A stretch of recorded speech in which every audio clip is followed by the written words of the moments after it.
Hi, it's Carol from Crinkled Path Journals, and I'm back with another memory keeping in my altered book. And today I wanted to try and do a remembrance page for my mom's parents, my grandparents, who I didn't get to see very often. We visited once every summer when we would go help my other side of the family, my dad's side of the family, on the farm in North Dakota, and we would stay with my mom's parents in town. I was really young when we did that, and they both passed away while I was in elementary school. But I have some very distinct memories that I want to write down and share with future generations, and so that's the page we're going to be working on today. So I pulled a few things, and I'm gonna do a little hunting in my ephemera pack here for some dill, and I'll explain why in a little bit. But this is what I picked for my background. It is a piece of music paper, and it is the scissor grinder. And I remember playing this when I took piano lessons, but the grinder is what reminds me of my grandpa. So he had a grinding stone, and it had the little pedals. I don't know if you can see this. It had these little pedals that you pushed, and it made the wheel go around, and then he would grind his knives on there to sharpen them. And I remember just sitting on it and riding it like I was on a stationary bicycle. But that was one of the things in his yard. And when you are at someone's house who hasn't had children in their lives for a long time, there's not a lot to do. But my grandpa really tried to entertain me. And so that's some of the memories I want to share today. So let me go ahead and get this on the page as a background. And I liked that these stickers are still on there from when I took lessons. You know, as soon as you mastered a page, you got a sticker. And I love these old seals. A lassie on this side, collie, and a little beaver on this side. So I wanted to keep the whole page, not just the image. And I think I may want to go ahead and make it a pocket to tuck my journaling in, and then I'm just going to put the little memory items on the page. So first, let me put a notch in this so that I know that it's going to be a pocket. And I like the tattered edges, so I'm leaving them. And let's make our pocket out of this by gluing 3 sides. Wait over there, chickens. I didn't have my dad's parents, my grandparents on my dad's side, in my life. They passed away when he was a teenager, and he did share stories about them, which I'm grateful for, but I didn't ever get to meet them, obviously, personally. Just put these over here, and I really wanted to get, I think I have in here, I have flowers and vegetables and stuff that I have cut out of, I think they're sunset garden books. Anyway, flip through real quick. Yeah, I knew I'd seen it recently. It's a dill plant, and whenever I smell dill growing in my own garden, it reminds me of my grandma, because she loved to cook with dill, and she liked it really strong. So, like, I remember walking into her kitchen and just the dill would just take your breath away. So I have dill for my grandma. I loved going out to her garden and picking sweet peas and eating them straight off the bush. The other thing that I remember about her was that we would go visit relatives in the bigger city, and it didn't matter how late we came back. She insisted that I needed ice cream before going to bed. So, you know, that was a big hit. And so I have a little ice cream cone here, and then I have a cream milk cap that I want to include on the page somewhere. And then the other thing about my grandpa was that he would always take me out to feed the chickens. And now I have chickens of my own, so that's a really great memory. And notice there's some little child has drawn a star on this chickie. I'm going to go ahead and erase that. So that's why I have my chickens, is because I remember him taking me out to feed their chickens. They lived in town, but they had a little barn and garden behind their house, and so they had chickens when I was there. And when my mom was growing up, they had chickens and ducks and some sheep, and they would raise a pig every once in a while. So these are the things that I have to get on the page, and they're very random. Let's see how we can get them to work out on the page and also make a journaling card for in here. I feel like I need to do something to add color to the page. I talked about how my aunt gave me some of my paternal grandmother's hankies, but my mom actually gave me some of my grandma's hankies. So let me see if I can find one of those that I want to put on this page. Okay, I have this one.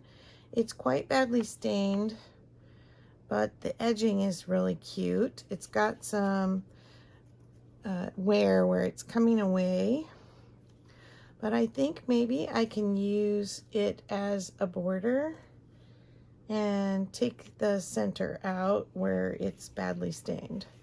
So let's go ahead and cut that, and then we'll worry about where all this other stuff is going to go. Did you have grandparents that you got to go spend time with on a regular basis, or did you just see them once in a while? What are some of the things, the smells and sights and sounds that remind you of your grandparents? I think it's very interesting. That dill smell just immediately is a trigger for remembering my grandparents. And probably vinegar too, because she made pickles and she made borscht. My grandparents were Germans who had immigrated from Russia, actually. And so they picked up some of the Russian recipes and made them their own on the way. And they would always keep a bottle of vinegar on the table to add to the, and sour cream, and you would add those to the soup if you wanted it. And it was all very strong smelling and tasting to me as a child. And so I remember one time I didn't understand how the whole baby thing worked, and so I tried using the excuse that the baby in my tummy didn't like the soup. And everybody laughed at me because obviously there was no baby in my tummy. But I thought, well, that ought to work, you know. I'll just tell them that, and then they won't make me eat the strong vinegary beet soup. Trying to decide where I want to cut this. Take it off here.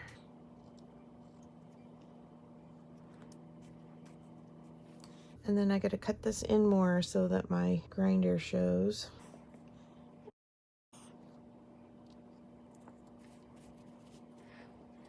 Go ahead and cut this closer to the edge. I remember my grandpa, in the vein of trying to entertain me, decided to make a swing out of a 2x4 and some rope. And then he made my mom climb the tree to tie the rope up in the tree. And I just remember being completely flabbergasted that my mom could climb a tree, as she never did anything like that. And I mean, my mom was pretty outdoorsy and tolerant of things like camping and hiking and all that, but I had never seen her climb a tree. My things are falling on the floor. Okay. Now we can see our little scissor grinder guy.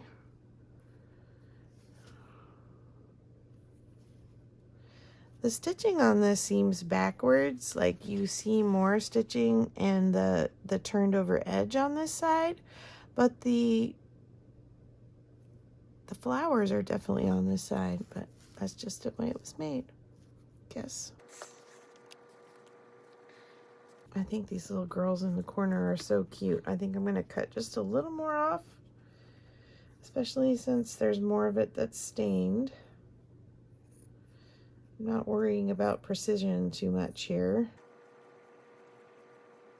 The town that my grandparents lived in was basically a dying farm town. It is very empty now. Most of the buildings in my grandparents' house stand empty and nobody owns them. People have harvested things from the homes in the area to put in their own homes, those that are still living there. That just happens. I kept hearing that my grandparents' house was going to be burnt down as a trial for the nearby fire department. They would do that with the abandoned homes. But because it's under some main power lines in the town, they've never burnt it down. So it's still there. It's been probably about 6 or 7 years since I've been back. I took my mom back just to look, and you cannot walk on the floors. There's a big tree that has rubbed the roof, and then the snow piles up on the roof and melts down through the house and through the upper story and down into the main living area. And so it's very rotted. It's very sad. But the wallpaper is still there. My husband and I went back about 23 years ago now, and just because I wanted him to see it before it was all gone. And our little girls were very small at the time when we did that trip. We visited relatives, and we went ahead and took the plate racks off the walls. They're hardwood plate racks that were in the dining room, and we've sadly not found a place to put them up in our own home, but maybe someday one of our kids will maybe use them. They're absolutely beautiful, handmade and hand stained. Now the question is, do I do this way?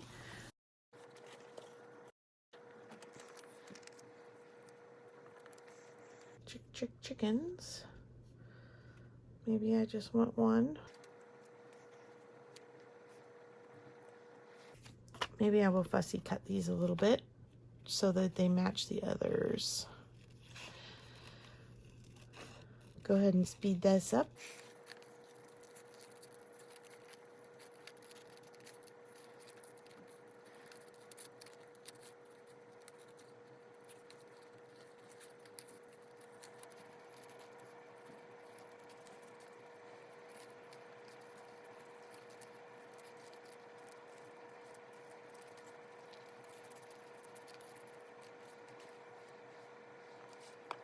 I don't know what this thing is on the ice cream, so I'm going to cut it off.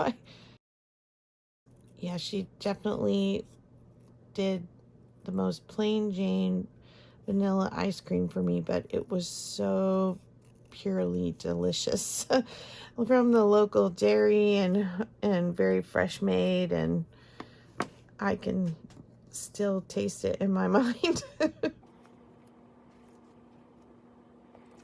So we'll get that on there, and then I think I'm going to fussy cut my dill too.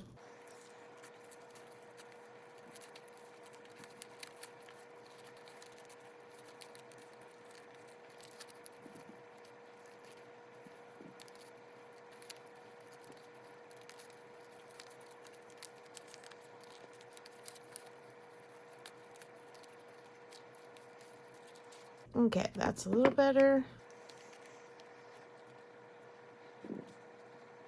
I think I like how those are on there. I wonder if I should try and get this on this side. Yeah, I think I'm gonna try and do that just so that I have the complete outer edge. See how much I need to cut off.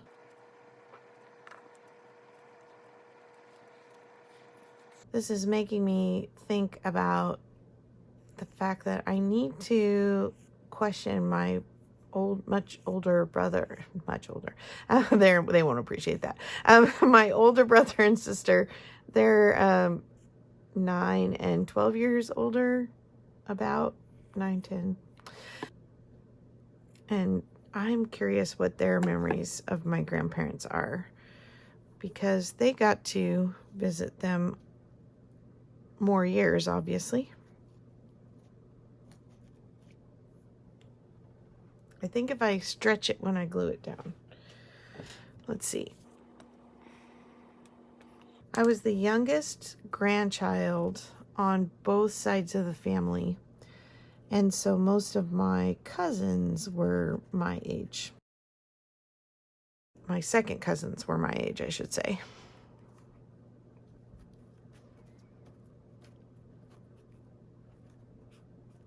I was a late in life surprise for my parents.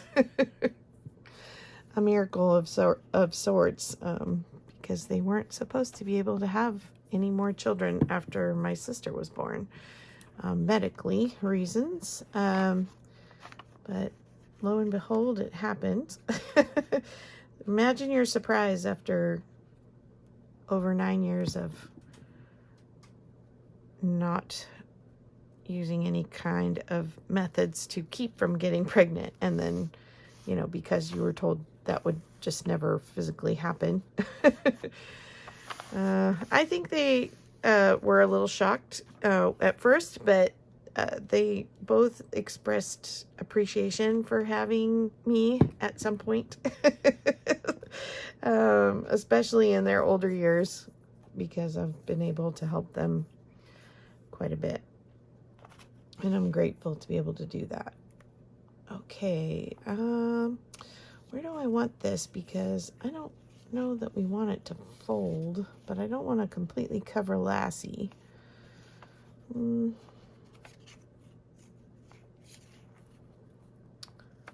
know. I don't want to really fussy cut it any more than that. Maybe I will put... I'm trying to also avoid the fold here. Oh, Lassie, you're just in the wrong place. Can you come off? Will you come off? Possibly, without ripping entirely.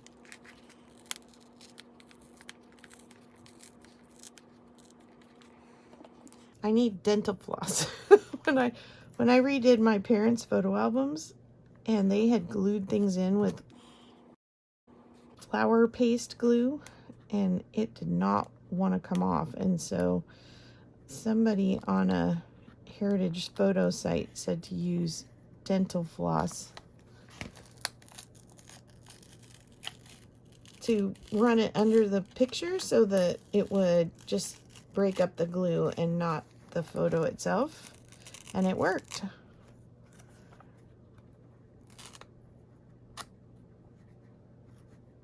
Okay. Oh, look, it says drill 2 under there. I guess I passed the drill 2, so that's how I got Lassie. All right, that can go up there now. And then the dill, we don't want dill ice cream. Maybe the dill can come down here. Oh, I'm liking that better. Okay. I like that. Poor Lassie survived. I'll have to stick him on the front page. It is hot, hot here today. You're probably hearing my air conditioning kicking in. It has been well over the hundreds, 105 104 yesterday, and I think today's supposed to be the hottest day, 106. And then tomorrow we get a cooling trend and it'll be 96. So it's pretty miserable, especially when I'm at work and running around to the schools and having to juggle equipment. It's very hot. I am forever grateful when the fall actually starts being fall. Oh, okay, wait. I guess I want to get this guy glued in first. That was not very smart. Here, I know what I'm going to do. I'll do like I do with my top-down gluing. I'll glue it to that, and then I'll know where it goes, and then I'll just put more glue on the back. Save the day.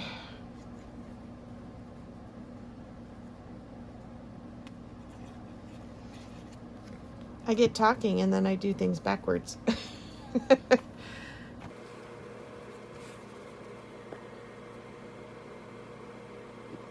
Something I don't have a photo of or a picture of, I could probably find one, and if I do, I would certainly come back and add it, but just for now, I will put it in my journaling.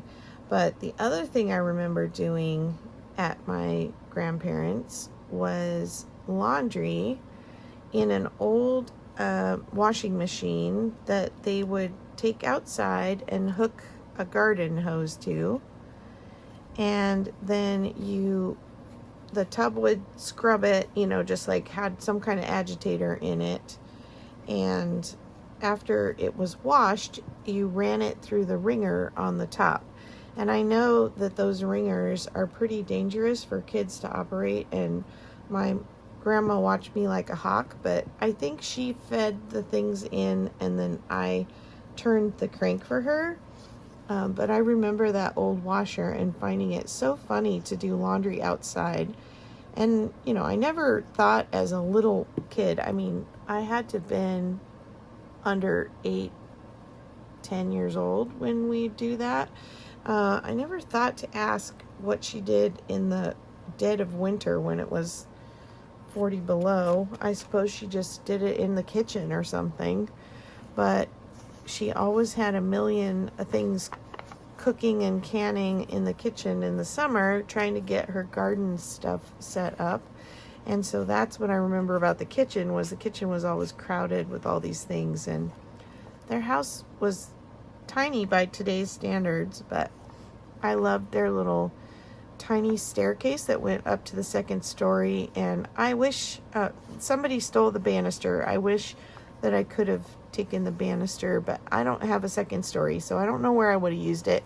But I have fond memories of going up those stairs and the big what do they call that, finial, or the ball that's on the edge of the stairs where the banister turns a corner. I just remember that piece of wood being worn from everybody touching it, and the big feather beds upstairs, and there was a one bedroom and then an open room, and we would sleep in the big beds in the open room, and my parents had the bedroom when we were kids.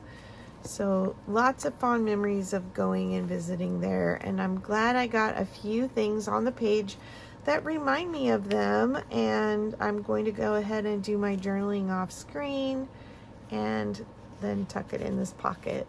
So thanks for coming along for my memories today. I hope you'll share a memory about your grandparents, like something, especially if you have a sound or a smell or a sight or some taste of something that really reminds you of a vivid memory of them. Share that with me. I love to hear your stories. Your stories matter. And I appreciate you watching, subscribing, and liking this video if you want to see more memory keeping in my altered book junk journal. Thanks again. See you next time. Bye-bye.